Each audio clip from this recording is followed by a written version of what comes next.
हाय दोस्तों, आज की इस वीडियो में हम इक्विलिट डिवीजन एल्गोरिथम के बारे में पढ़ने वाले हैं। इक्विलिट डिवीजन एल्गोरिथम हमारा रियल नंबर चैप्टर का सेकंड टॉपिक है और ये हमारा सेकंड पार्ट है रियल नंबर चैप्टर का, जहां पर हमारा जो सेकंड टॉपिक है रियल नंबर चैप्टर का इक्विलिट डिवीजन एल्गोरिथम, हम इसके बारे में पढ़ने वाले हैं। पहले अगर हम इक्विलिट डिवीजन एल्गोरिथम की बात करें तो इस पार्ट में हम इस टॉपिक के कॉन्सेप्ट को सबसे पहले क्लियर करेंगे कि आखिर इक्विलिट डिवीजन एल्गोरिथम का क्या मतलब होता है। तो सबसे पहले इसके कॉन्सेप्ट को क्लियर करेंगे, उसके बाद इस टॉपिक्स पे जितने भी वेरियस टाइप्स के क्वेश्चन एनालिसिस होते हैं, जो वेरियस टाइप्स के क्वेश्चन पूछे जाते हैं, उन सारे क्वेश्चन को हम सॉल्व करेंगे। तो सबसे पहले हम इसके कॉन्सेप्ट को देखते हैं, आखिर इक्विलिट डिवीजन एल्गोरिथम का क्या मतलब होता है, ठीक है, और किस तरीके से हम इसके मतलब को समझ सकते हैं, इसका पूरा कॉन्सेप्ट क्या होता है। हम सबसे पहले इसके कॉन्सेप्ट को समझते हैं। अगर हम इक्विलिट डिवीजन एल्गोरिथम की बात करें तो सबसे पहले हमें एल्गोरिथम का मतलब समझना है। एल्गोरिथम का क्या मतलब होता है। अगर हम एल्गोरिथम की बात करें, एल्गोरिथम इसका जो आपका डेफिनेशन होता है पर्टिकुलर, ये आपका एक पर्टिकुलर सीरीज है। It is series of well defined step which gives method to solve various type of problems। अगर हम एल्गोरिथम की बात करें तो जो एल्गोरिथम आपका पर्टिकुलर एल्गोरिथम का जो आपका डेफिनेशन होता है, ये होता है it is a series of well defined steps which give method to solve various types of problems. तो इसका डेफिनेशन ये होता है पर्टिकुलर कि ये आपका सीरीज होता है किसका, वेल डिफाइंड स्टेप्स के। जो यहाँ पर कई सारे स्टेप्स होते हैं, वो सारे स्टेप्स होते हैं आपके वेल डिफाइंड स्टेप्स होते हैं। उन वेल डिफाइंड स्टेप का एक पर्टिकुलर ये आपका क्या होता है, सीरीज होता है, ठीक है, जो आपको एक मेथड प्रोवाइड करता है। पर्टिकुलर उस मेथड की अगर हम बात करें तो उस मेथड के हेल्प से हम कई टाइप्स के वेरियस टाइप्स ऑफ प्रॉब्लम, कई तरीके के प्रॉब्लम्स को, कई तरीके के क्वेश्चन को, उस पर्टिकुलर जो वेरियस स्टेप्स के कलेक्शन को, पर्टिकुलर वेरियस स्टेप का जो आपका सीरीज है वो एक मेथड प्रोवाइड करता है और उस मेथड के हेल्प से हम वेरियस टाइप्स ऑफ प्रॉब्लम को सॉल्व करते हैं। तो पर्टिकुलर एल्गोरिथम का आपका मीनिंग्स हो गया कि जो एल्गोरिथम होता है एक वेल डिफाइंड स्टेप का सीरीज होता है और ये पर्टिकुलर जो आपके वेल डिफाइंड का जो सीरीज होता है हमें एक मेथड प्रोवाइड करता है जिसके हेल्प से हम वेरियस टाइप्स ऑफ प्रॉब्लम को सॉल्व करते हैं। अब अगर हम इसे एग्जांपल से समझते हैं कि आखिर एल्गोरिथम का क्या मतलब होता है, तो हम एक एग्जांपल लेते हैं, डेली लाइफ एग्जांपल, बहुत ही अच्छा एग्जांपल है। अगर हम बात करें कुकिंग ऑफ वेजिटेबल, ठीक है, कुकिंग ऑफ वेजिटेबल हमने एग्जांपल लिया हुआ है, ये डेली लाइफ का एग्जांपल है। मेनली हमें एल्गोरिथम का मतलब समझना है। कुकिंग ऑफ वेजिटेबल का क्या मतलब होता है भाई, अगर हमें सब्जी बनानी है, ठीक है, हाँ सबके घर पे सब्जी बनती है, तो अगर हम बात करें हमें सब्जी बनानी है तो हम सब्जी को कैसे बनाएंगे। तो सब्जी बनाने के लिए कई सारे स्टेप्स होते होंगे, जो आपके स्टेप होते होंगे वो सारे के सारे स्टेप आपके वेल डिफाइंड होते होंगे। वेल डिफाइंड होने का क्या मतलब होगा, अगर आप सब्जी बना रहे हो तो ऐसा नहीं होगा कि आपको सब्जी बनाने के लिए सबसे पहले पानी डालेंगे, फिर सब्जी डालेंगे, उसके बाद आप उसमें तेल डालेंगे, ठीक है, ऐसा नहीं होगा। उसका जो स्टेप होगा आपका वेल डिफाइंड स्टेप होगा। जब आप उस स्टेप को, एक एक स्टेप को जब कंप्लीट करते जाओगे तो फाइनली जो आपकी सब्जी होगी वो तैयार हो जाएगी, ठीक है। तो यहाँ पर अगर हम बात करें, जब हम सब्जी को बना रहे थे, यहाँ पर हम कई सारे स्टेप हैं। सबसे पहले तेल डालो, उसके बाद जो अलग की प्रोसेस होती है, जो आगे की प्रोसेस होता है, हम उसे कंटिन्यू करते हैं, ठीक है। तो सब्जी बनाने के लिए जो पर्टिकुलर स्टेप्स होते हैं आपके वेल डिफाइंड स्टेप होते हैं, उन स्टेप का कलेक्शन जो होगा, उन स्टेप का जो पर्टिकुलर सीरीज होता है, ठीक है, तो सीरीज हो जाता है वहां पर आपका एक वेल डिफाइंड स्टेप। सब्जी बनाने के लिए जितने भी स्टेप का हम यूज करते हैं वो आपके वेल डिफाइंड होते हैं, वो आपका पर्टिकुलर उनका जो सीरीज होता है वेल डिफाइंड होता है। ऐसा नहीं होता कि आपका जो पर्टिकुलर स्टेप होगा आगे पीछे होगा, बिल्कुल नहीं, आगे पीछे होगा तो आपकी सब्जी तैयार ही नहीं होगी अच्छे तरीके से। तो स्टेप्स आपके वेल डिफाइंड होते हैं, उस पर्टिकुलर स्टेप को जब हम फॉलो करते हैं तो हमें एक मेथड मिलता है और फाइनली हमारी जो सब्जी होती है वो प्रिपेयर हो जाती है।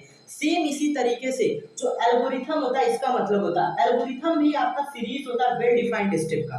ये वेल डिफाइंड ऐसे स्टेप्स होते हैं जो वेल डिफाइंड होते हैं, उनका सीरीज होता है, वहां से भी उसे एक मेथड मिलता है जिसके वजह से वेरियस टाइप्स ऑफ प्रॉब्लम को सॉल्व करते हैं। वेरियस टाइप्स ऑफ प्रॉब्लम, इस केस में क्या होगा, अरे सब्जी बनाने का जो स्टेप्स होता है, मोस्ट ऑफ द जो सब्जियां होती है वह सेम तरीके से ही बनती है, ठीक है। ऐसी कोई सब्जी नहीं होगी भाई कि सबसे पहले पानी डालेंगे फिर सब्जी को डालेंगे, उसके बाद जब उसमें हम तेल ऐड करेंगे या फिर जब उसमें हम तेल डालेंगे तब सब्जी हमारी प्रिपेयर्ड होगी, ऐसा बिल्कुल नहीं होगा। तो सब्जी बनाने का जो पर्टिकुलर आपका पैटर्न चलता है वह सेम चलता है। सारी सब्जियों बनाने का जो स्टेप्स होता है वो आपके वेल डिफाइंड होते हैं, और उस पर्टिकुलर स्टेप्स का यूज करके हम कई तरीके के वेजिटेबल्स, कई तरीके के सब्जियां को बनाते हैं, ठीक है। तो ये जो सब्जी बनाने का जो प्रोसेस हो गया कि सब्जी बना रहे हैं, वहाँ पर जो स्टेप होंगे हमारे वेल डिफाइंड होंगे। अगर हम स्टेप्स को चेंज करते हैं सब्जी बनाने में, जितने भी स्टेप्स होते हैं आगे, अगर एक दो स्टेप को आगे पीछे करते हैं तो हमारी सब्जी अच्छे से प्रिपेयर नहीं होगी। सेम उसी तरीके से एल्गोरिथम का भी मतलब होता है। एल्गोरिथम जो होता है आपका वेल डिफाइंड स्टेप्स होता है, well defined particular well defined step का आपका एक सीरीज होता है, ठीक है। वेल डिफाइंड स्टेप का आपका एक सीरीज होता है जो आपको एक मेथड प्रोवाइड करता है, और उसके हेल्प से आप वेरियस टाइप्स ऑफ प्रॉब्लम को सॉल्व करते हो, ठीक है। तो यहाँ से हम वेरियस टाइप्स ऑफ प्रॉब्लम को सॉल्व करते हैं। तो एल्गोरिथम का मतलब आपको समझ में आया होगा। एल्गोरिथम की जो मीनिंग होती है, it is a series of well defined step which give a method to solve various types of problem.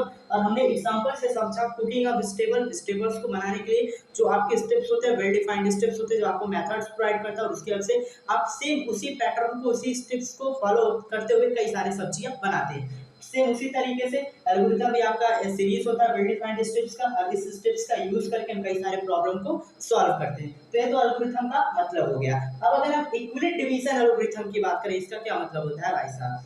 इक्विलिट division algorithm. अब इक्विलिट डिवीजन एल्गोरिथम के मतलब को जानने से पहले इसका क्या मतलब होता है, सबसे पहले हम इक्विलिट डिवीजन एल्गोरिथम के यूज की बात करें। आखिर इसका यूज कहाँ पर किया जाता है?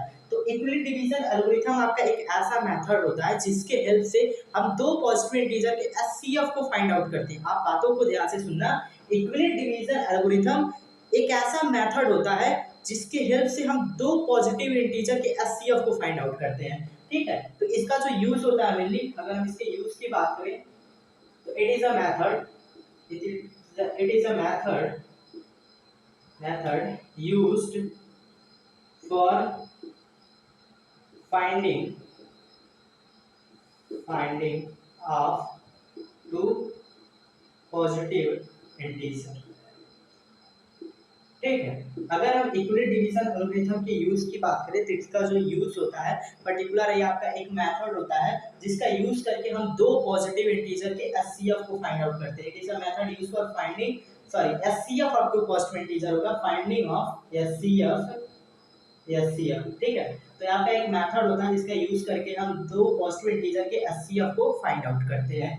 अब अगर हम इक्विलिट डिवीजन एल्गोरिथम का मतलब समझे, किस तरीके से दो पॉजिटिव इंटीजर को हम एचसीएफ को, पर्टिकुलर उसके एचसीएफ को हम कैसे फाइंड आउट करेंगे, ठीक है। तो यहाँ पर कई सारे स्टेप्स होते हैं, कई सारे स्टेप्स में हम इसके, ये जो हमारे दो पॉजिटिव इंटीजर है इनका जो एचसीएफ होगा उसे हम कई सारे स्टेप में फाइंड आउट करेंगे। एक एक स्टेप को समझते हैं, और वही जो पर्टिकुलर आपका जो पूरा का पूरा स्टेप होगा जिसके बारे में हम पढ़ेंगे वही होता है इक्विलिट डिवीजन एल्गोरिथम का मतलब, ठीक है। अब अगर हमें बात कर ले दो पॉजिटिव इंटीजर, यहाँ पर जो हमने दो पॉजिटिव इंटीजर, अगर हम इसे एग्जांपल ले लें, हम दो पॉजिटिव इंटीजर ले लेते हैं a एंड b, ठीक है। ये दो पॉजिटिव इंटीजर है सच दैट a जो है हमारा b से ग्रेटर है।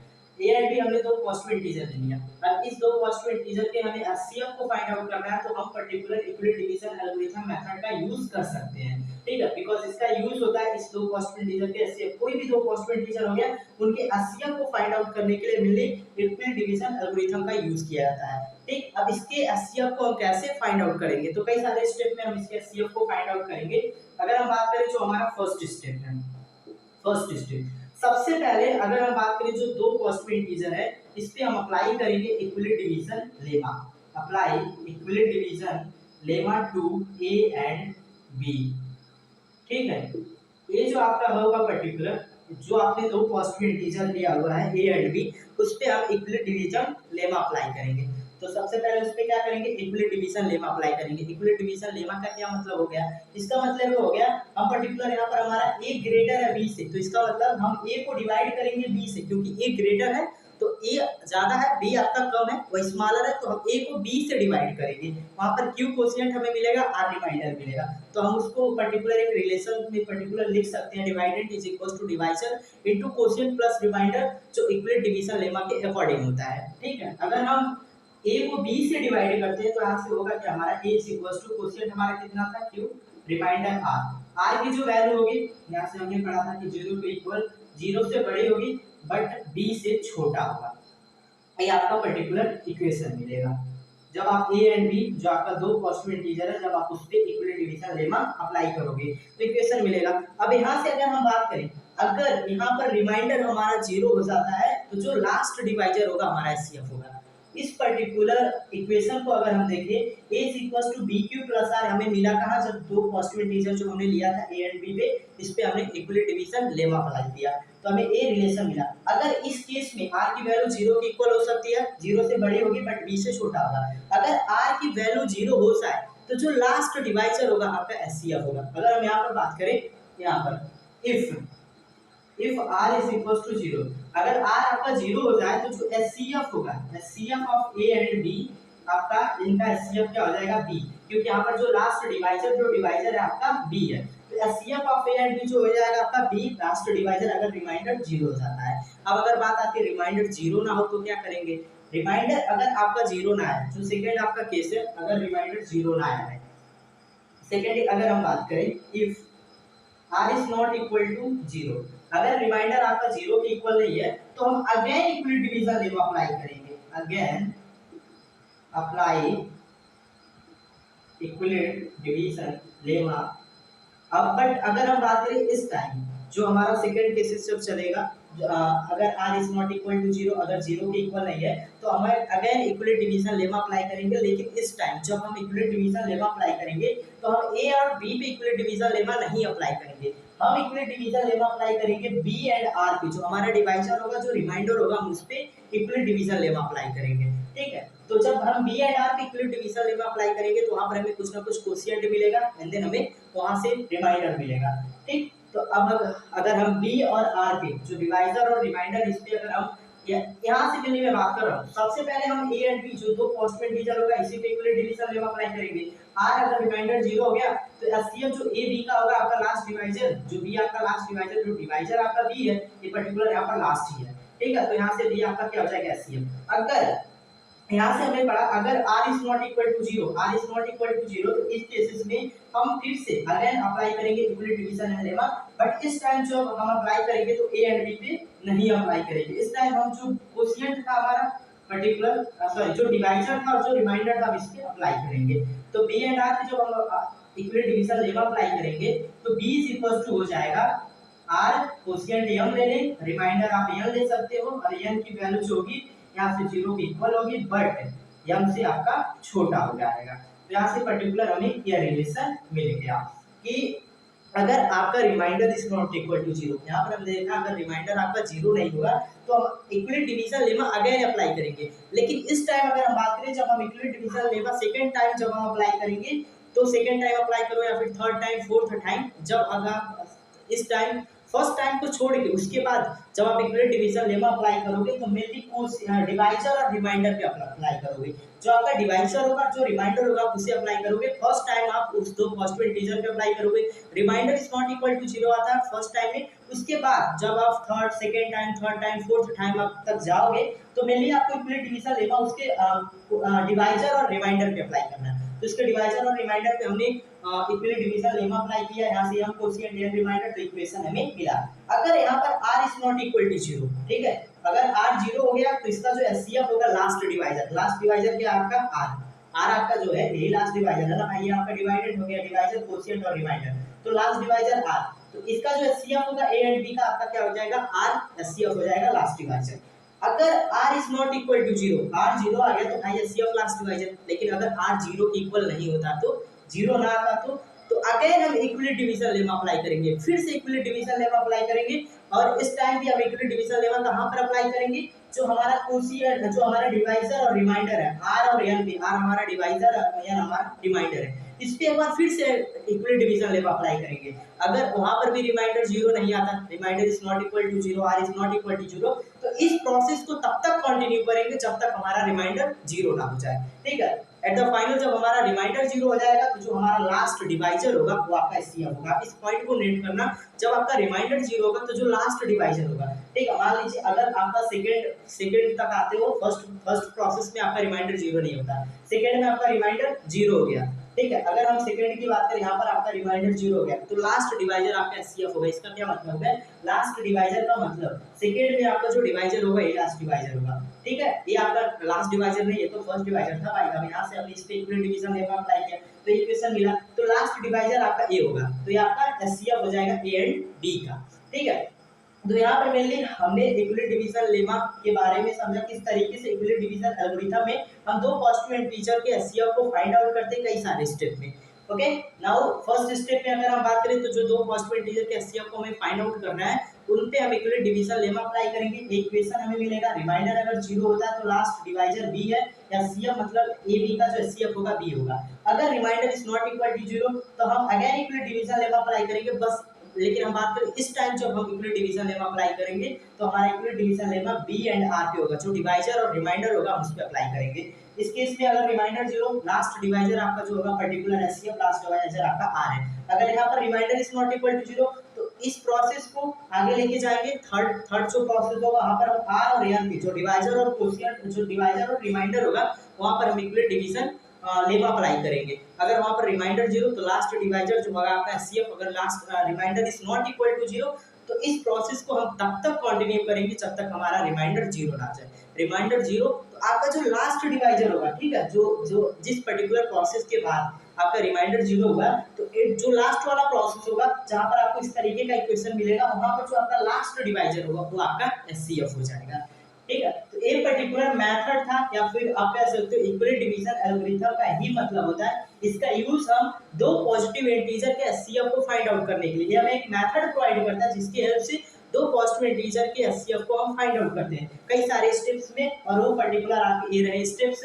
उस दो पॉजिटिव इंटीजर्स पे हमें इक्विलिब्रियम डिवीजन लेमा अप्लाई करना है, ठीक है। रिमाइंडर 0 आ गया तो लास्ट डिवाइजर आपका एचसीएफ हो जाएगा, remainder is not equal to 0, again equilibrium division lemma apply करो, जो आपका कोशिएंट, जो आपका डिवाइजर और रिमाइंडर, डिवाइजर और रिमाइंडर्स पे आप तब तक इक्विलिब्रियम डिवीजन लेमा अप्लाई करते जाओ रिमाइंडर और डिवाइजर पे, या फिर आप ऐसे तो डिवाइजर और रिमाइंडर पे आप तब तक इक्विलिब्रियम डिवीजन लेमा अप्लाई करते चले जाओ जब तक आपका रिमाइंडर 0 ना आ जाए। रिमाइंडर 0 जो आपका लास्ट डिवाइजर होगा आपका एचसीएफ हो जाएगा, ठीक है। तो जो कॉन्सेप्ट था हमारा इक्विलिब्रियम डिवीजन एल्गोरिथम का, इसकी कॉन्सेप्ट को हमने अच्छे से समझा। आखिर इसका क्या मतलब होता है, किस तरीके से हम इसके मतलब को समझ सकते हैं। तो सबसे पहले हमने तो एल्गोरिथम के बारे में समझा, भाई एल्गोरिथम का क्या मतलब होता है। तो एल्गोरिथम आपका एक सीरीज होता है वेल डिफाइंड स्टेप्स का जो हमें मेथड प्रोवाइड करता है जिसकी हेल्प से हम वेरियस टाइप्स ऑफ प्रॉब्लम को सॉल्व करते हैं। तो एक सीरीज होता है वेल डिफाइंड स्टेप, जो स्टेप होते हैं वेल डिफाइंड स्टेप और सारे स्टेप मिलके एक मेथड प्रोवाइड करते हैं और उस मेथड का यूज करके हम कई सारे प्रॉब्लम को सॉल्व करते हैं। हमने एग्जांपल समझा कुकिंग ऑफ वेजिटेबल, सब्जी बनाने का जो एग्जांपल था हमने उस एग्जांपल से समझा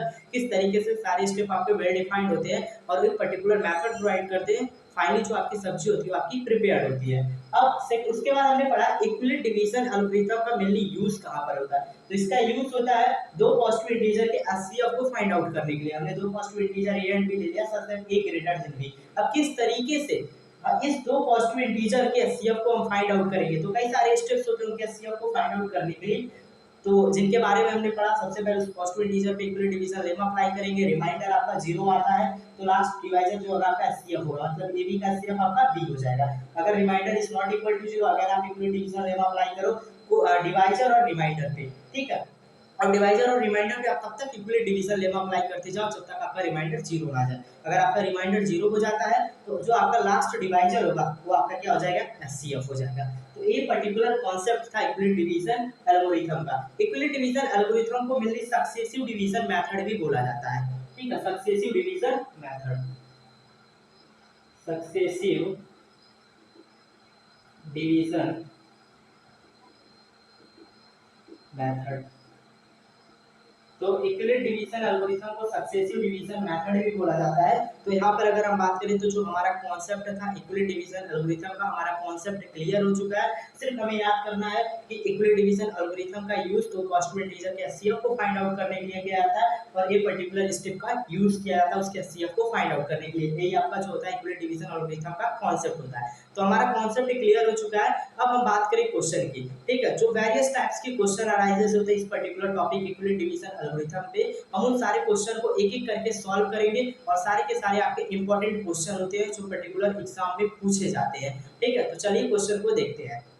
अगर हम क्वेश्चन की बात करें तो अभी तक मिले हमने इक्वली डिवीजन एल्गोरिथम के कॉन्सेप्ट को अच्छे तरीके से समझा। जो कॉन्सेप्ट था वो हमारा क्लियर हो चुका है। अब उस कॉन्सेप्ट का यूज करके जो वेरियस टाइप्स आपके क्वेश्चन है हम उस क्वेश्चन को सॉल्व करेंगे। यहाँ पर हमारा फर्स्ट क्वेश्चन है यूजिंग इक्वली डिवीजन एल्गोरिथम। हमें इक्वली डिवीजन एल्गोरिथम का यूज करना है find HCF of the number. ये जो आपके दो नंबर दिए गए हैं 867 एंड 255, इन दोनों नंबर के हमें एचसीएफ को फाइंड आउट करना है, ठीक है। तो क्वेश्चन का मतलब होगा कि हम इक्वली डिवीजन एल्गोरिथम का यूज करें। जो अभी हमने कॉन्सेप्ट पढ़ा पर्टिकुलर इक्वली डिवीजन एल्गोरिथम के बारे में, उस कॉन्सेप्ट का यूज करना है और ये जो आपके दो नंबर है 867 एंड 255, इन दोनों नंबर के एचसीएफ को हमें फाइंड आउट करना है। अगर हम इस नंबर को ए कंसीडर कर लें और इस नंबर को बी कंसीडर कर लें, 867 को हमने ए कंसीडर किया, 255 को हमने बी कंसीडर किया। ये आपके दो पॉजिटिव इंटीजर है और इनके एचसीएफ को हमें फाइंड आउट करना है by using equally division algorithm, ठीक है। अब किस तरीके से हम इनके एचसीएफ को फाइंड आउट करते हैं तो इनके सॉल्यूशन को देखते हैं। अगर हम इसके सॉल्यूशन की बात करें, सॉल्यूशन यहाँ पर सबसे पहले हम करेंगे क्या, जो हमारा ए है, अगर हम यहाँ पर बात करें जो हमारा ए है या बी से ग्रेटर है, यहाँ पर दिख रहा है कि 867 जो है आपका यह 255 से ग्रेटर है, मतलब 867 आपका 255 से बड़ा है, ठीक है। जब ग्रेटर है तो हम इस पे ग्रेटर है पर्टिकुलर 867 255 से। अब जो हमारा ए है और जो बी है हम इस पे इक्वली डिवीजन लेमा अप्लाई करेंगे, ठीक है। Apply equally division lemma to, ये हमारा कितना है 867 एंड 255। जिस नंबर का हमें एचसीएफ फाइंड आउट करना है उस नंबर पे हम इक्वली डिवीजन लेमा अप्लाई करेंगे। तो यहाँ पर जो हमारा नंबर था 867 एंड 255, इसी नंबर के एचसीएफ को हमें फाइंड आउट करना था, तो इस नंबर पे हम इक्वली डिवीजन लेमा अप्लाई करेंगे। अब अगर हम बात करें यहाँ से, अगर हम 867 को 255 से डिवाइड करते हैं तो यहाँ से कितने टाइम जाएगा 3 टाइम, 15 1 6 1 7, यहाँ से 2 0 एंड देन 1, तो हमारा इतना आ जाएगा रिमाइंडर। अगर हम 867 को 255 से डिवाइड करते हैं तो 3 टाइम्स आएगा 7 6 5 3 15 1 एंड देन 3 15 61 37, ये सही आपका। यहाँ से हमारा जो रिमाइंडर आएगा 102, ये आपका क्या हो गया कोशिएंट, ये आपका क्या हो गया रिमाइंडर, और ये आपका पर्टिकुलर क्या है डिवाइजर, और ये आपका क्या है डिवाइडेड। तो यहाँ से अगर हम इस पे इक्वली डिवीजन लेमा अप्लाई करते हैं तो यहाँ से हमें मिलेगा क्या, divided is equal to divisor into quotient plus remainder. Divided हमारा कितना है, डिवाइडेड कितना है 867, डिवाइडेड हमारा कितना है 867, और यहाँ से डिवाइजर कितना है 255 इनटू कोशिएंट कितना है 3 और प्लस आपका रिमाइंडर कितना है 102। तो हमने 867 और 255 पे हमने इक्वली डिवीजन लेमा अप्लाई किया और यहाँ से हमारा हो गया divided is equal to divisor into quotient plus remainder. अब अगर हम रिमाइंडर की बात करें, अगर हमारा यहाँ पर रिमाइंडर 0 रहता तो जो आपका लास्ट डिवाइजर होता 255 पे आपका क्या हो जाता पर्टिकुलर आपका एचसीएफ हो जाता। बट अगर हम यहाँ पर बात करें हमारा रिमाइंडर जो है 0 नहीं है, but here remainder is not equal to 0, यहाँ पर रिमाइंडर 0 नहीं है, जिसकी वजह से हम अगेन अप्लाई करेंगे। सो अगेन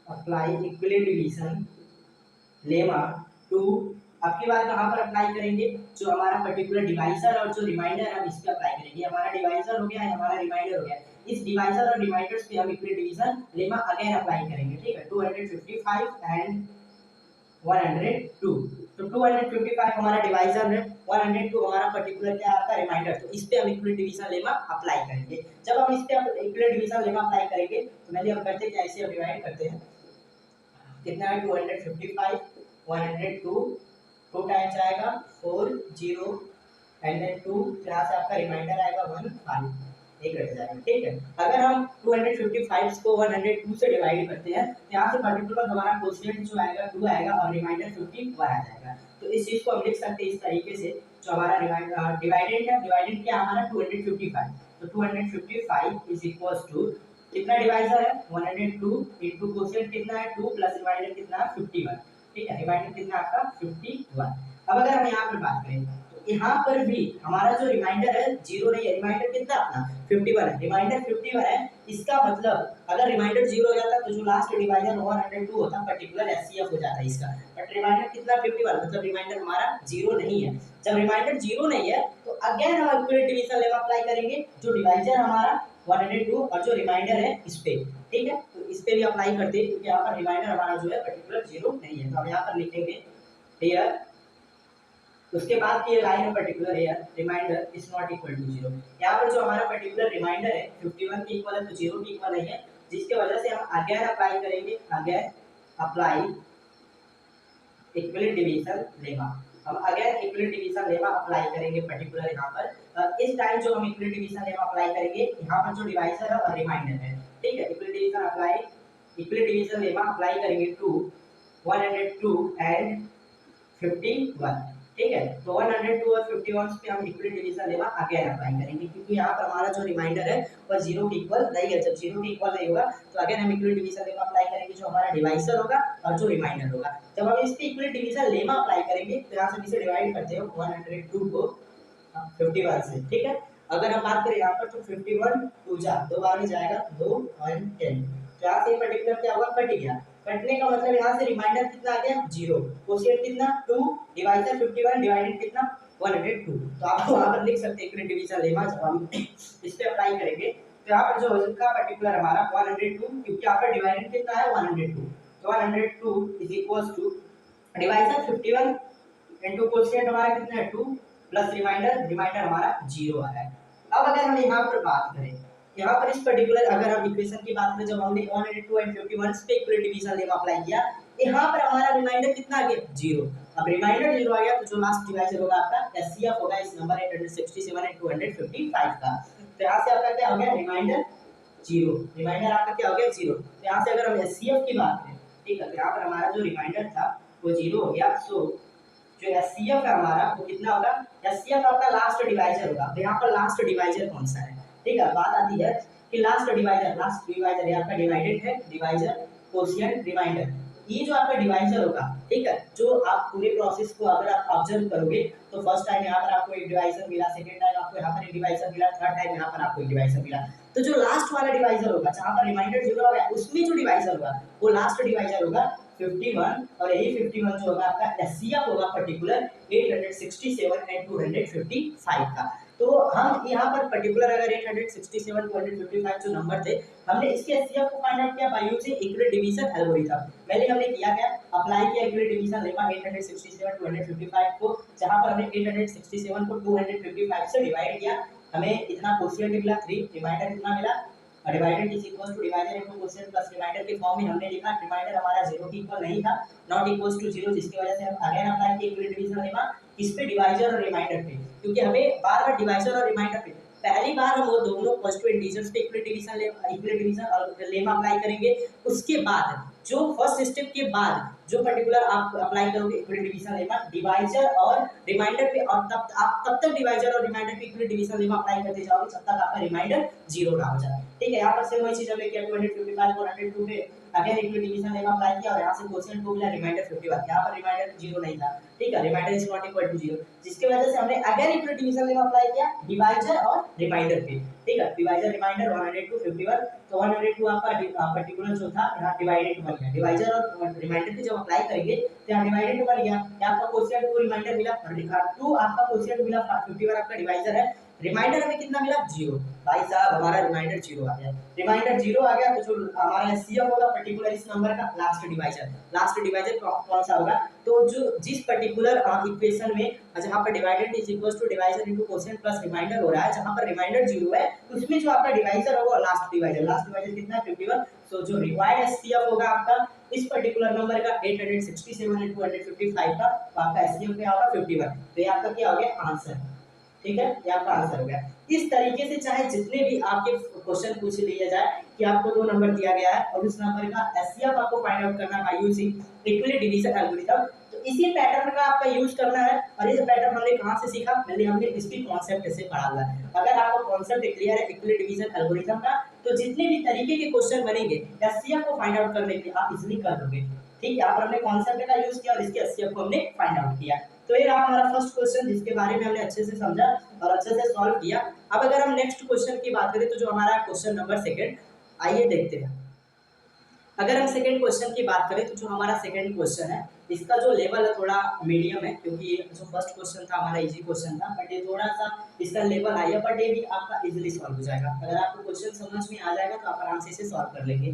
तो हमारा क्वेश्चन क्या है, क्या है question, is the HCF of, ठीक है, जो एचसीएफ है 65 एंड 117 का, इनका जो एचसीएफ है कैन बी रिटेन एज, इस पर्टिकुलर फॉर्म में रिटेन किया गया है 65 m - 117, find the value of m, हमें m की वैल्यू को फाइंड आउट करना है। तो क्वेश्चन का क्या मतलब है, क्वेश्चन का मतलब है कि जो 65 एंड 117 का जो एचसीएफ है, ठीक है, 65 और 117 का जो एचसीएफ है वह इस पर्टिकुलर फॉर्म में लिखा गया है 65 m - 117, और यहाँ से हमें m की वैल्यू को फाइंड आउट करना है। इसका जो एचसीएफ होगा अगर इस फॉर्म में लिखा गया है तो इसका एचसीएफ और ये जो पर्टिकुलर आपकी वैल्यू होगी दोनों इक्वल होगा, क्योंकि इसी के एचसीएफ को इस फॉर्म में लिखा गया है। तो चाहे किसी भी एक वैल्यू को चाहे किसी भी फॉर्म में लिखो, जिस फॉर्म में आप लिखोगे और जो इसकी एग्जैक्ट वैल्यू होगी दोनों की दोनों आपके क्या होंगे, इक्वल होंगे। तो m की वैल्यू को फाइंड आउट करने से पहले हमें 65 एंड 117 का एचसीएफ फाइंड आउट करना पड़ेगा। एचसीएफ हम कैसे फाइंड आउट करेंगे, by using equal division algorithm, ठीक है। तो 65 एंड 117 का एचसीएफ फाइंड आउट करते हैं। सॉल्यूशन, तो जो हमारा सॉल्यूशन होगा, ठीक है, लेट यहाँ पर हम मान लें कि जो हमारा a है वो 65 है एंड जो हमारा b है वो 117 है।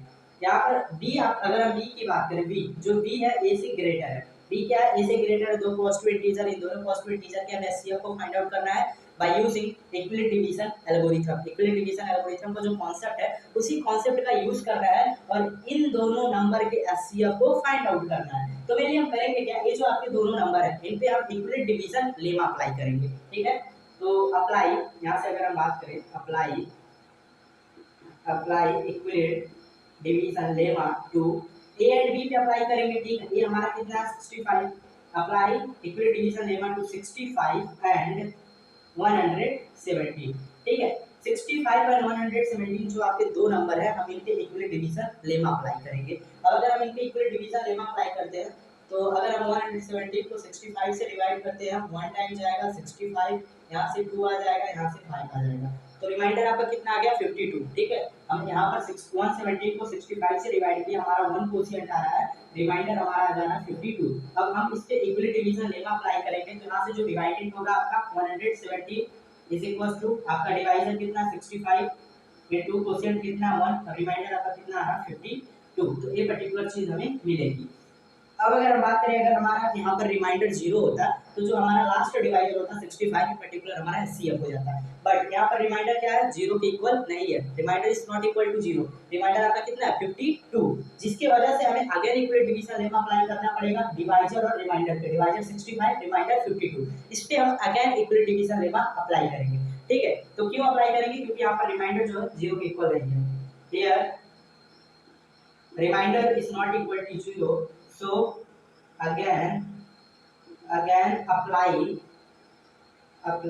equal division lemma to 65 and 52, ठीक है। जो आपका डिवाइजर है पर्टिकुलर 65 और जो आपका रिमाइंडर है 52, हम इस पे again equal division lemma apply करेंगे क्योंकि यहाँ पर जो रिमाइंडर है इज नॉट इक्वल टू 0, ठीक है। अगर हम 65 को 52 से डिवाइड करते हैं, पर्टिकुलर 65 को अगर हम 52 से डिवाइड करते हैं, 1 टाइम जाएगा 52, यहाँ से आपका 3 हो गया, यहाँ से 130, ठीक है। अगर हम डिवाइड करते हैं 65 को 52 से तो हमारा कोशिएंट कितना आ जाएगा 1, रिमाइंडर कितना आ गया हमारा पर्टिकुलर 30, ये आपका क्या है डिवाइजर और ये आपका 65 क्या है डिवाइडेड, इस पे हमें इक्वल डिवीजन लेमा अप्लाई करना है। तो यहाँ पर मेनली होगा कि आपका divided 65 is equal to divisor आपका कितना है 52, कोशिएंट इनटू 1 प्लस रिमाइंडर आपका 13 है, आपको यहाँ से ये मिलेगा। अगर यहाँ पर आपका रिमाइंडर 13 के जगह पे 0 हो जाता, अगर रिमाइंडर आपका 0 हो जाता तो जो लास्ट डिवाइजर 52 होता आपका एचसीएफ होता, बट यहाँ पर रिमाइंडर कितना है 30, इसका मतलब हुआ रिमाइंडर हमारा 0 के इक्वल नहीं है, remainder is not equal to 0।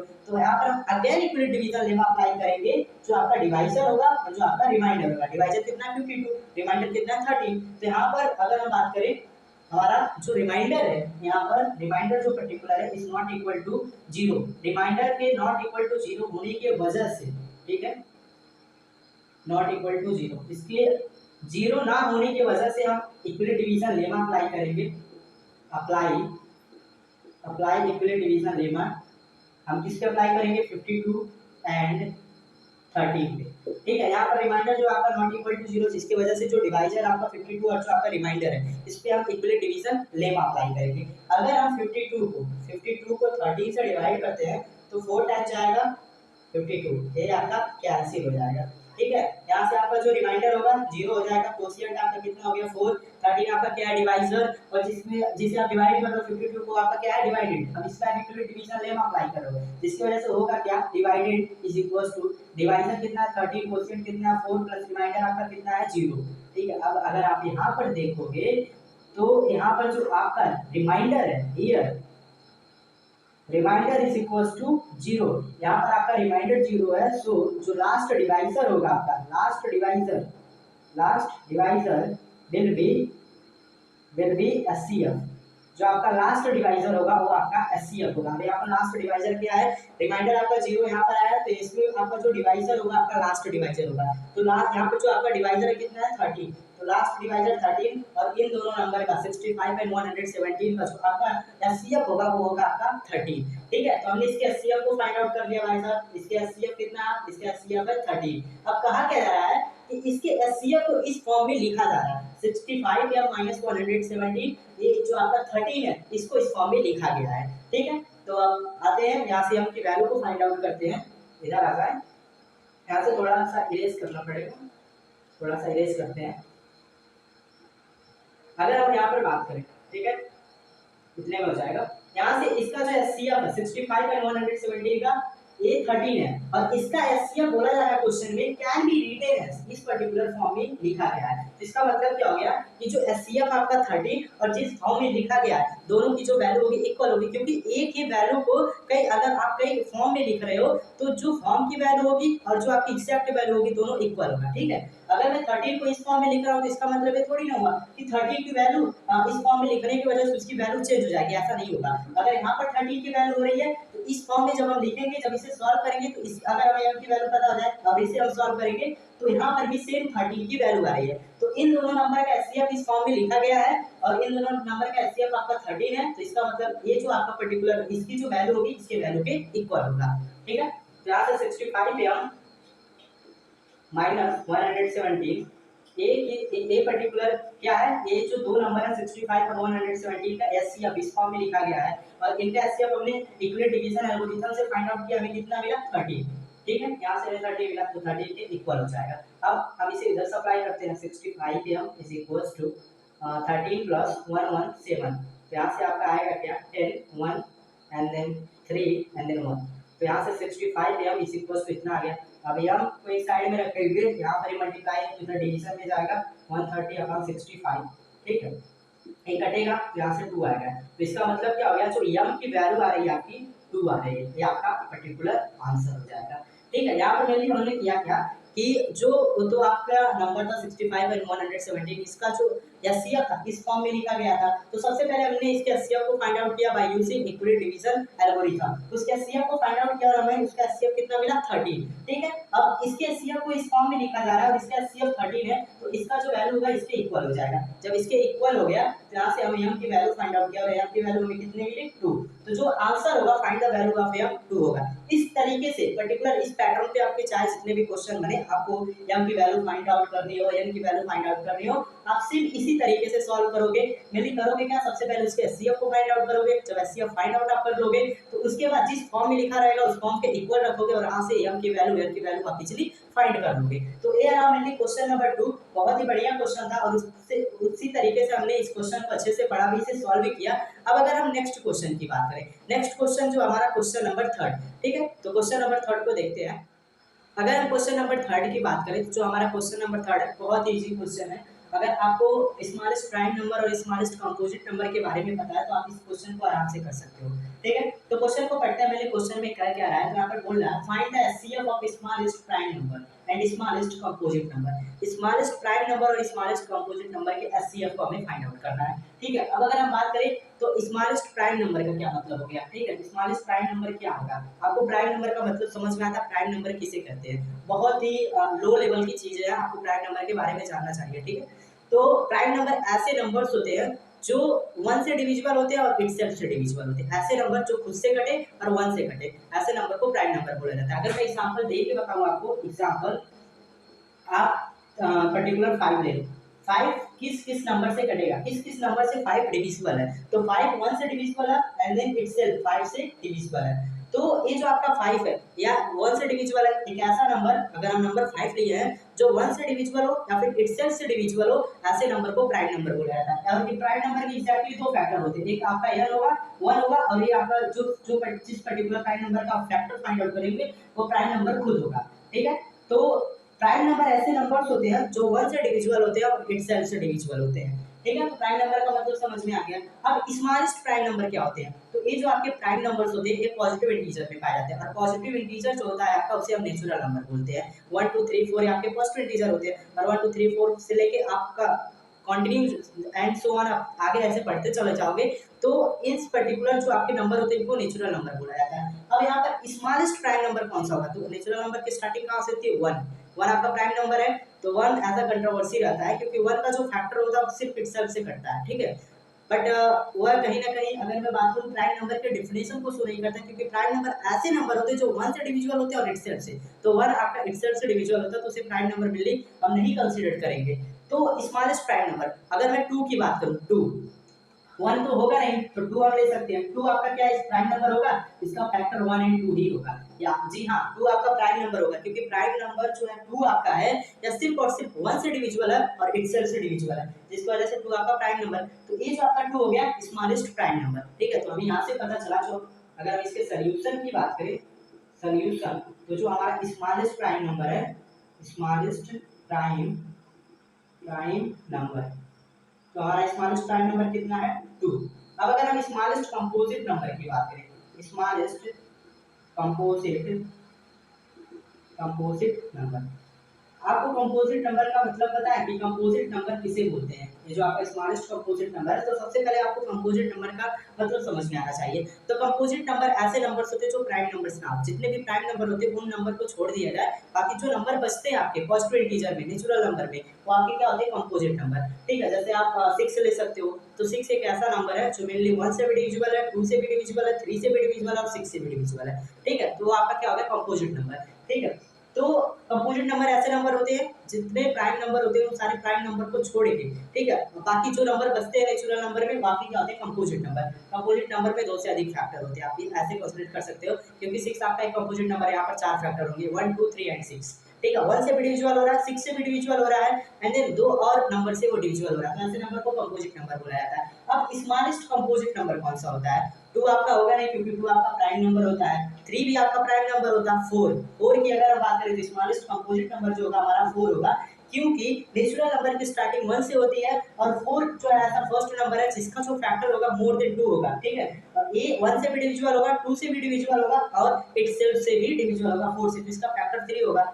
तो ये जो होगा आपका स्मॉलेस्ट कंपोजिट नंबर। अब हमसे पूछा क्या गया, find the HCF of smallest prime number and smallest composite number. Smallest prime number आपका 2 है, स्मॉलेस्ट कंपोजिट नंबर आपका 4 है, इनके एचसीएफ को फाइंड आउट करना है। इक्विलेट डिवीजन एल्गोरिथम का यूज करो, इन पे इक्विलेट डिवीजन, ये आप इनको आप पर्टिकुलर बी मान लो, इनको आप ए मान लो। ठीक है, इस पे इक्विलेट डिवीजन लेमा अप्लाई करो, अप्लाई इक्विलेट डिवीजन लेमा। जब इसके इक्विलेट डिवीजन लेमा अप्लाई करोगे 2 4 एंड 2 2 एंड 4 पे अप्लाई करोगे, तो जब 4 को 2 से डिवाइड करोगे 2 टाइम्स आएगा, 4 आ जाएगा, और यहाँ से कैसे आ रिमाइंडर 0, कोशिएंट 2, डिवाइजर 2, डिवाइडेड 4, तो यहाँ से होगा कि आपका 4 is equal to 2 into 2, divisor into quotient plus remainder. यहाँ से अगर मैं बात करूँ तो हमारा जो रिमाइंडर हो गया पर्टिकुलर 0, और जो हमारा लास्ट डिवाइजर होगा एचसीएफ, मतलब एचसीएफ कितना होगा, 2।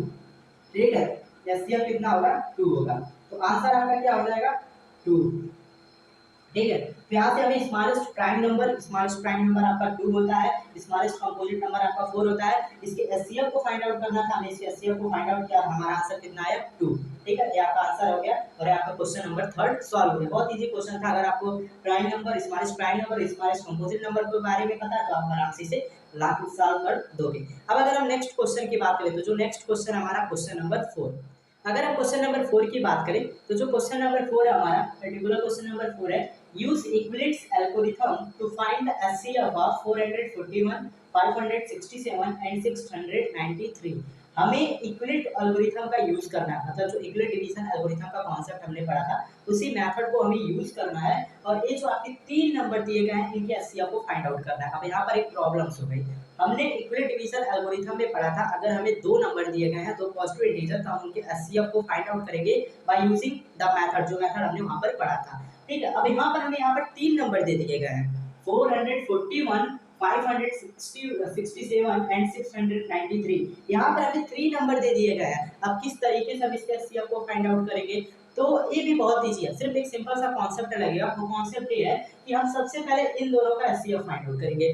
2 नंबर के एचसीएफ को फाइंड आउट कर सकते हैं easily by using Euclid division algorithm. तो सबसे पहले इन दोनों नंबर का एचसीएफ फाइंड आउट करेंगे, इसका जो एचसीएफ आएगा और ये नंबर उन दोनों का फिर एचसीएफ फाइंड आउट करेंगे, इसका जो एचसीएफ आएगा और ये नंबर इन दोनों का एचसीएफ फाइंड आउट करेंगे। उसके बाद जो फाइनल एचसीएफ आएगा आपका वो इन तीनों का आपका एचसीएफ होगा। तो सबसे पहले इन दोनों के एचसीएफ को फाइंड आउट करते हैं, उसके बाद आगे की जो प्रोसेस होगी कंटिन्यू होगी। ठीक है, तो इन तीनों नंबर का हमें एचसीएफ फाइंड आउट करना bye using Euclid division algorithm. तो इसके एचसीएफ को तीनों को एक बार फाइंड आउट कर पाना पॉसिबल नहीं है, क्योंकि हमने मेथड में सिर्फ और सिर्फ 2 पॉजिटिव इंटीजर के बारे में पढ़ा था, जिसकी वजह से हम सबसे पहले इन दोनों जो नंबर है 441 एंड 567 इनका हम एचसीएफ फाइंड आउट करेंगे। ठीक है, तो सॉल्यूशन हम करते हैं। सॉल्यूशन, तो अगर हम बात करें यहाँ पर ये हमारा 567 और ये है 441, यहाँ से अगर हम मान ले let a is equals to 567 एंड b is equals to 441। ठीक है, अब यहाँ पर ये जो है आपका b से ग्रेटर है, ये अरे यार दिख रहा है 567 441 से ग्रेटर है। ठीक है, तो ग्रेटर अब यहाँ पर हम करेंगे क्या, यहाँ पर हम अप्लाई करेंगे, apply Euclid division lemma to a and b। a कितना हमारा 567 एंड b कितना हमारा 441।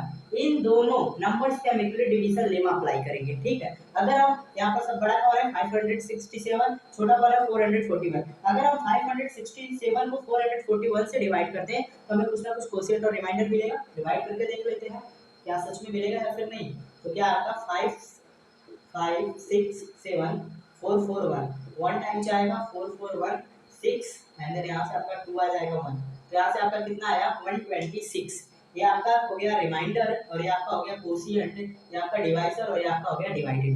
ठीक है, तो यहाँ से हमें ये 3 पर्टिकुलर चीज मिला। अब इससे अगर हम इक्विलिट डिवीजन लेमा अप्लाई करते हैं तो आपका जो डिवाइडेड होगा 567 इज इक्वल्स टू 441, जो आपका कोशिएंट है सॉरी जो आपका डिवाइजर है इनटू कोशिएंट आपका 1 है प्लस डिवाइडर आपका 126 है। यहाँ पर हमें ये मिलेगा।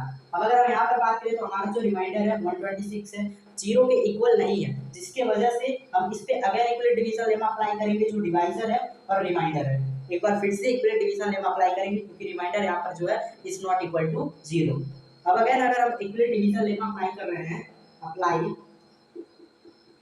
Again Euclid division lemma to 441 and 126, इस पे हम इक्विलिट डिवीजन लेमा अगर अप्लाई करेंगे क्योंकि यहाँ पर रिमाइंडर जो है इज नॉट इक्वल टू 0 है। यहाँ पर जो आपका रिमाइंडर है इज नॉट इक्वल टू 0, जिसकी वजह से हम इस पे अगर इक्विलिट डिवीजन लेमा अप्लाई करेंगे, इसका जो आपका डिवाइजर होगा और जो रिमाइंडर होगा। ठीक है, अगर हम यहाँ से डिवाइड करते हैं 441 को 126 से तो कितने टाइम्स जाएगा 3 टाइम 8 1 7 एंड देन 3, यहाँ से आपका कितना आ जाएगा 3 एंड देन 6 और ये आपका कैंसिल। रिमाइंडर आपका 63, 3 आपका कोशिएंट, ये आपका डिवाइजर, ये आपका डिवाइडेड। इस पे इक्विलिट डिवीजन लेमा अप्लाई कर रहे हैं तो आपसे वैल्यू होगा कि हमारा divided is equals to divisor into quotient 3 आपका रिमाइंडर 63।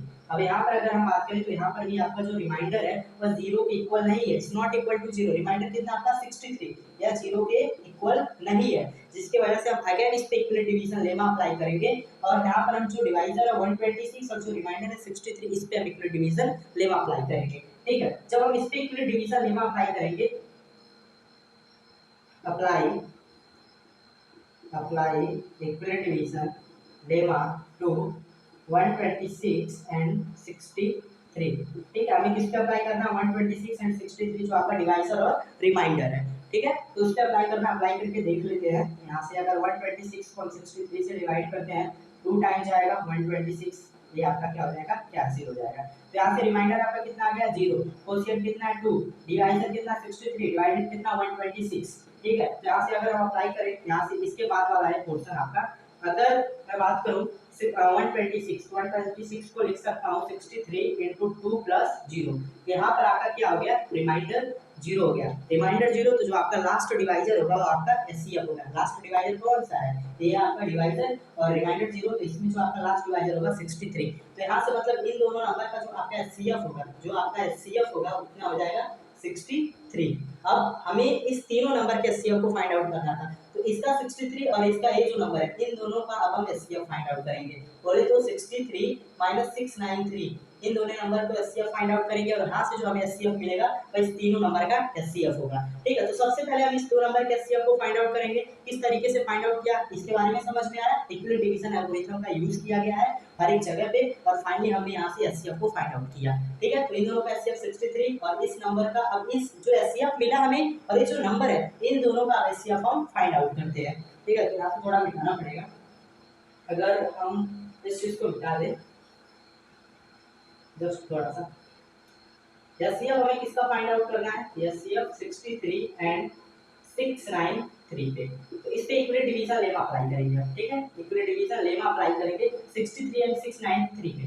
तो यहाँ से हम डिवाइड करके देख लेते हैं 693 एंड देन 63। तो यहाँ से 1 टाइम जाएगा 63, यहाँ से आपका 6 बचेगा, ये भी 1 टाइम। ठीक है, ऐसे रिमाइंडर कितना 0, रिमाइंडर 0, कोशिएंट 11, डिवाइजर कितना 63, डिवाइडिंग 693 693 आ गया। तो यहाँ से होगा कि आपका divided 693 is equals to particular divisor 63 into quotient 11 plus remainder 0। अब यहाँ पर अगर हम बात करें रिमाइंडर हमारा 0, लास्ट डिवाइजर कितना 63, तो जो रिक्वायर्ड एचसीएफ होगा इन तीनों नंबर का 441 567 एंड 693, जो रिक्वायर्ड एचसीएफ होगा ये पर्टिकुलर होगा, ये आपका जो रिक्वायर्ड एचसीएफ होगा ये होगा आपका 63। तो 63 आपका आंसर हो जाएगा।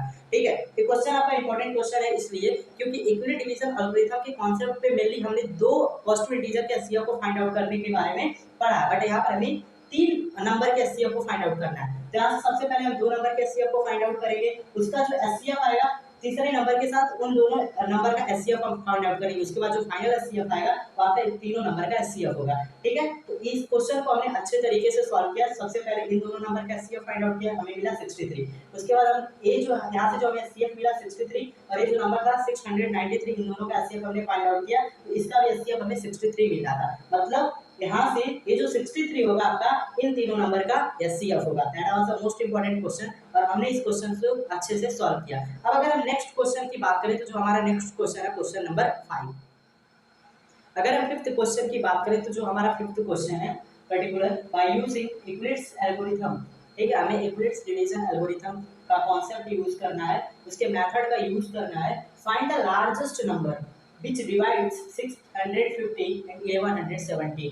मेनली क्वेश्चन का कहने का मतलब क्या है, क्वेश्चन का कहने का मतलब ये है कि हमें इक्विलेट्स डिवीजन एल्गोरिथम का यूज करना है और लार्जेस्ट नंबर को फाइंड करना है, जो सबसे बड़ा नंबर हो जो इन दोनों नंबर को डिवाइड करे। ये जो आपका नंबर है 650 और 1170, इन दोनों नंबर्स को डिवाइड करे जो लार्जेस्ट नंबर हो। ठीक है, तो लार्जेस्ट नंबर का यहाँ पर मतलब क्या हो गया एचसीएफ।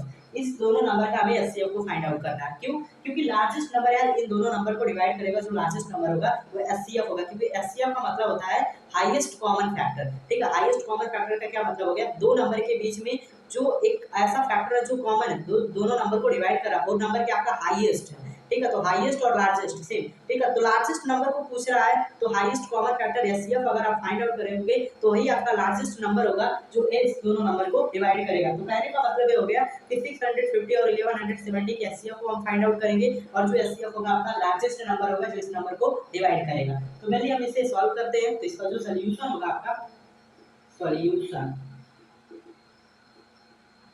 अगर हम हम बात करें, यहाँ पर हम सपोज कर लेते हैं let a is equals to 1170 and b is equals to 650। तो यहाँ पर ए क्या है, ग्रेटर देन बी, क्योंकि ए जो आपका 1170 है, बी आपका 650 है, ए आपका जो है बी से ग्रेटर है। तो अब यहाँ पर मेरे लिए हमें करना क्या, अप्लाई करना है, apply equilibrium division lemma to a and b. A and b पे इक्विलिब्रियम डिवीजन लेमा अप्लाई करना है। तो ये आपका कितना है 1170 एंड बी कितना आपका 650। इन दोनों पे हमें इक्विलिब्रियम डिवीजन लेमा अप्लाई करना है। अगर मैं 1170 की बात करूं तो ये ग्रेटर है 650 से।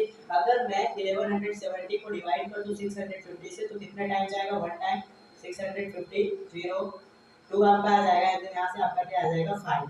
तो ये आपका जो 520 है that is known as remainder, ये आपका कोशिएंट है, ये आपका डिवाइजर है और ये आपका डिवाइडेंड है। तो इसका हम इक्विलिब्रियम डिवीजन लेमा अप्लाई कर रहे हैं। तो यहाँ से पहले डिवाइडेंड इज इक्वल टू क्या हो जाएगा, डिवाइडेंड है कितना 1170 डिवाइजर 650 इनटू कोशिएंट आपका 1 प्लस रिमाइंडर 520।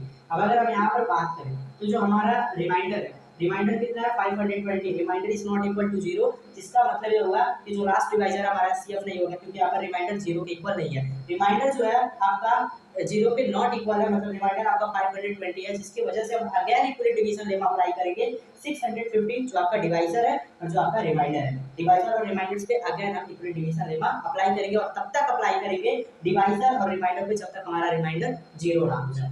ठीक है, तो यहाँ से एक बार अगेन अप्लाई करते हैं, again apply equilibrium division lemma to 650 and 520। ठीक है, यहाँ से क्यों अप्लाई कर रहे हैं, क्योंकि यहाँ पर जो आपका रिमाइंडर है इज नॉट इक्वल टू 0, आपका रिमाइंडर 0 इक्वल नहीं है, जिसकी वजह से जो डिवाइजर और रिमाइंडर है उस पे इक्विलिब्रियम डिवीजन लेना अगेन अप्लाई कर रहे हैं और तब तक अप्लाई करेंगे जब तक हमारा रिमाइंडर 0 ना आ जाए। ठीक है, अब अगर हम बात करें 650 को अगर हम 520 से डिवाइड कर दें तो 1 टाइम जाएगा 520 0 3 एंड देन कितना बचेगा 130। ठीक है, तो यहाँ से आपका 130 क्या है, रिमाइंडर है, 1 क्या है कोशिएंट है, आपका डिवाइजर है, आपका क्या है डिवाइडेंड है। तो हम इस पे इक्विलिब्रियम डिवीजन लेमा अप्लाई कर रहे हैं। ठीक है, तो डिवाइडेंड कितना है 650 is equals to divisor 520 into quotient 1 plus remainder 130। यहाँ से अगर हम बात करें तो जो हमारा रिमाइंडर है is not equal to 0, remainder 130 है जो कि 0 के इक्वल नहीं है, जिसके वजह से हम again equilibrium division lemma apply करेंगे डिवाइजर और रिमाइंडर पे और तब तक अप्लाई करेंगे जब तक हमारा रिमाइंडर 0 ना जाए। रिमाइंडर 0 होगा जो लास्ट डिवाइजर होगा आपका एचसीएफ, बट यहाँ पर रिमाइंडर हमारा 0 नहीं है, जिसकी वजह से हम इस पे again equilibrium division lemma apply करेंगे। अगर हम इस पे इक्विलिब्रियम डिवीजन लेमा अप्लाई करते हैं, डिवाइड कर ले 520 को अगर हम 130 से डिवाइड करते हैं तो कितने टाइम्स जाएगा 4 टाइम, हाँ 4 टाइम जाएगा, तो ये क्या होगा कैंसिल हो जाएगा। कैंसिल होने का मतलब रिमाइंडर कितना 0। ठीक है, रिमाइंडर 0 4 कितना हो गया आपका कोशिएंट, ये कितना डिवाइजर 520 आपका कितना हो गया डिवाइडेड। ठीक है, तो यहाँ से आपका आ गया रिमाइंडर 0 हो गया। रिमाइंडर 0 बोले तो जो लास्ट डिवाइजर आपका होगा वो क्या हो जाएगा एचसीएफ हो जाएगा। ठीक है, अब अगर हम यहाँ पर बात कर ले तो अब यहाँ पर हम 520 और 130 पे again equilibrium division lemma apply करेंगे, क्योंकि remainder is not equal to 0, remainder हमारा 130 के इक्वल है 0 के इक्वल नहीं है। जब हम इस पे अप्लाई करेंगे एक बार अगेन इक्विलिब्रियम डिवीजन लेमा तो हमारा जो 520 होगा इज इक्वल्स टू आपका डिवाइजर 130 इनटू कितने टाइम से आया 4 और रिमाइंडर कितना हो गया आपका 0। अब अगर हम यहाँ पर बात करें जब हमने 520 और 130 पे जब हमने पर्टिकुलर इक्विलिब्रियम डिवीजन लेमा को अप्लाई किया तो यहाँ से डिवाइजर कितना आया 130 कोशिएंट 4 रिमाइंडर 0। यहाँ पर हमारा जो रिमाइंडर है इज इक्वल टू 0, रिमाइंडर 0, तो आपका जो लास्ट पर्टिकुलर डिवाइजर है, लास्ट डिवाइजर कौन सा है 130, ये आपका क्या हो जाएगा पर्टिकुलर लार्जेस्ट नंबर होगा, ये आपका लार्जेस्ट नंबर होगा या फिर आपका एचसीएफ हो जाएगा। तो 130 आपका क्या हो गया आंसर हो गया। तो यहाँ से जो आपका 130 होगा ये आपका आंसर हो जाएगा।